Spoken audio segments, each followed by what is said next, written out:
Hello everyone, I hope you're having a great day. If you're new to my channel, welcome. My name is Corey Frank and I am a full-time watercolor artist as well as the owner of my own business, Corey Frank Creates. My website is CoreyFrankCreates.com. I would love for you to go and check it out. It's the best way to get connected with me. I have all my social media accounts linked there. You can sign up for my weekly email newsletter, as well as check out my online art shop, any upcoming in-person classes or online classes I have available. It is just the hub for getting to know more about me and seeing what I'm all about. Today's video, I am doing an art talk, and I really enjoy delving into these topics that are relevant to artists as well as people who are just interested in art and learning more about the art world. So I'm just going to jump into that first reason why I wouldn't recommend charging an hourly rate for original artwork, because it very often does not reflect the value or quality of the work.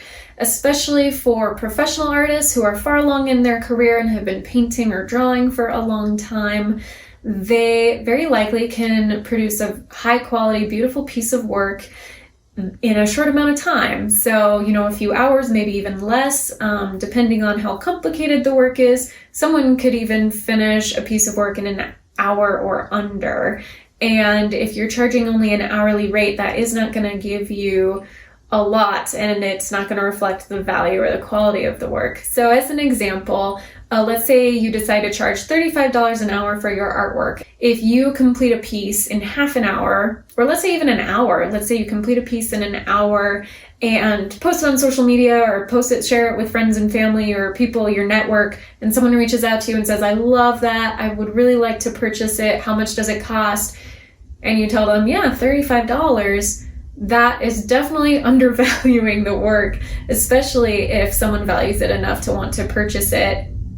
And especially if it's a larger piece, then that's just not communicating to the customer that it really has a high value, that it's worth a value, and that your time and the quality of the work is worth paying a bit more. $35 is not very much at all, and not something you would viably be able to make a living off of consistently if you create a lot of work in an hour or less, or even just a couple hours. So, and even if you double your price, and let's say you charge $70 an hour for one painting, that's still only $70, and it then very quickly scales out of a reasonable rate the larger, the more time the piece takes. So let's say you did a painting, maybe it was 8 inches by 10 inches, but involved a lot of detail, a lot of work, and you had to really refine it to get it to just a beautiful finished piece. Let's say it took 10 hours at $70 an hour, that's $700 for an 8 inch by 10 inch painting. And especially if you're not at a professional, if you're not kind of at a professional level yet and haven't been doing it for a really long time, that's probably going to be out of most people's price ranges. So it scales out of hand pretty fast. So that's why I wouldn't recommend charging an hourly rate. The second reason is because it creates an inconsistent framework for pricing your artwork. So you could have, depending on the amount of time it takes, you could have 2 different pieces that you do. They're the exact same dimensions. Let's say they're both 8 inches by 10 inches, and one takes you only 5 hours and the other one takes you 10. That's going to be, for the exact same size piece, 2 different price points. And I think when you're working with customers, it's really important to have consistency when communicating your pricing, and also to be able to confidently quote them what the price will be. If someone approaches you and says, I would really like a commissioned custom painting of such and such, and you could maybe estimate, and based on your past experience go, oh yeah, I think that would take about 6 hours. But ultimately you would bill them for the amount of time it took. Sometimes things don't go as planned, and it might have taken longer than you anticipated, or it might not take as long, and then you're kind of underselling yourself. So that also just lacks the consistency in being able to confidently quote a price of like, this is what this size painting or this type of painting would cost.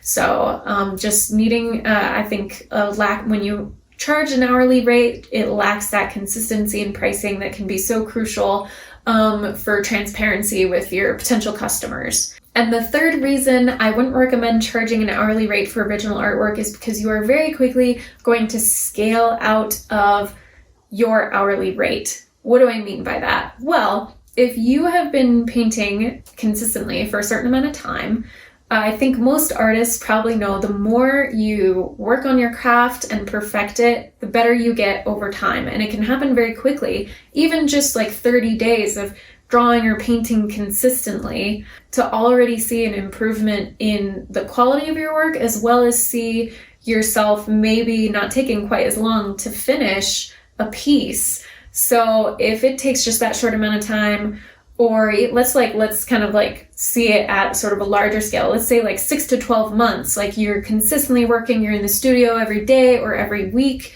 and you're creating really beautiful work, and it's taking less and less time, but you're still putting it out at that high quality and maybe even getting better quality each time, then your hourly rate is you're going to very quickly outpace that hourly rate. Because let's say 6 months ago, you were charging $50 an hour and it was taking you 10 hours to complete a painting. And now your work looks even better and you're only taking 7 hours to complete that. That rate no longer reflects the quality of the work. So you're going to have to change that and change it very often, which really breaks down trust with potential clients and even previous customers. If someone says, whoa, I just, you just did a commission painting for me 4 months ago and it was $50 an hour.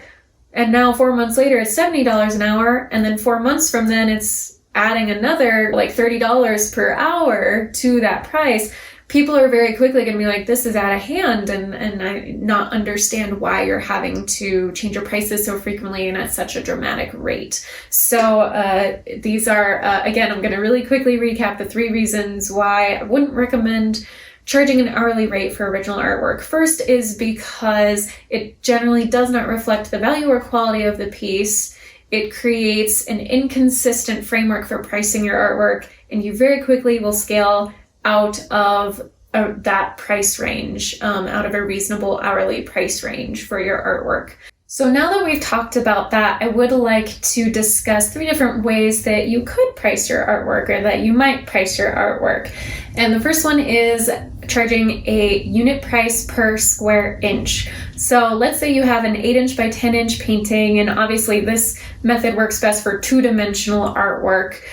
So an 8-inch by 10-inch painting is 80 square inches. That's the surface area.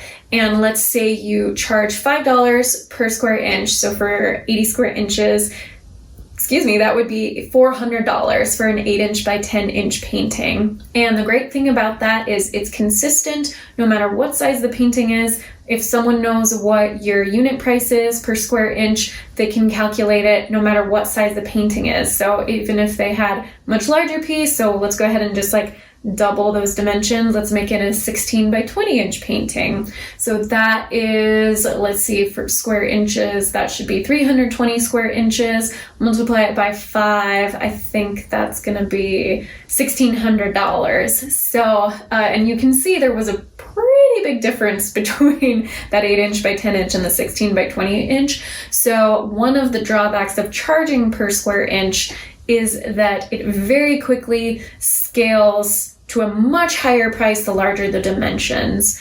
So that brings me to the second way you could price your artwork, which is by linear inch. And a linear inch is where you add the length and width of the piece together to get your dimensions. So with that same example, a 10-inch by 8-inch painting is 18 linear inches. And you would obviously, since that's a much smaller number, want to put a higher unit price on it. So let's say $20 per linear inch. And full disclosure, this is currently how I price my artwork. I've just found it to be the best way because it creates it's a little more of a like consistent stepping stones in as the artwork scales larger and larger. Instead of getting exponentially more expensive, it has more, in my opinion, kind of reasonable steps and stages between each price. So to use that same example as we did for the square inches, let's say we have a 16 by 20. So the 8-inch by 10-inch piece at $20 per linear inch is $360, which is a little less than what it was per square inch, but that's okay. Like this is all depends on your experience, how far along you are, whether you have gallery representation. Obviously, if you are a professional artist who've been painting for many years and you have gallery representation, or you have different kind of funding or backing or recognition, obviously you want to put higher unit prices no matter which method you use. And maybe for someone who's just starting out, or who's maybe more of a beginner, or maybe only at kind of an intermediate level, you would go with a slightly lower price. It all depends on what the market will bear. So you may have to play around with it a little bit. I quite frankly think that pricing artwork can be one of the largest challenges for artists, independent artists, figuring out like what is too low, what is too high, and finding that sweet spot that is the win-win for you and the client. So a good kind of way to sort of measure that is if you are quoting a price to your clients and every single one of them accepts it without any hesitation and goes, yes, absolutely, you're probably priced a little too low. And on the flip side, if you are quoting a price and every single client who approaches you or potential client approaches you goes, no way, that's way out of my price range, well, then you may have it priced a little too high. So just bear that in mind as you're thinking about how to price your work. And the great thing about being an independent artist is that you can always, change things up. If it's not working, change it up. So anyway, sorry, back to my example. So $360 for the 8 by 10 inch piece based on a linear inch unit. And then the 16 by 20 would be, so 16 plus 20, that is 36 linear inches multiplied by 20. That's going to be a $720 piece. Much less of a sticker shock, I think, for the client to go from an 8 by 10, which is $360, to a 16 by 20, which is $720, versus that square inch unit price, which was $400 for an 8 inch by 10 to $1,600 for a 16 by 20. So just keep that in mind, whether you want to have, if you want that to have that larger scale as you get larger, perfectly fine. See if it works for you and your clients, versus if you want maybe somewhat more reasonable sort of smaller stair steps between prices at different sizes, then maybe try the linear inch.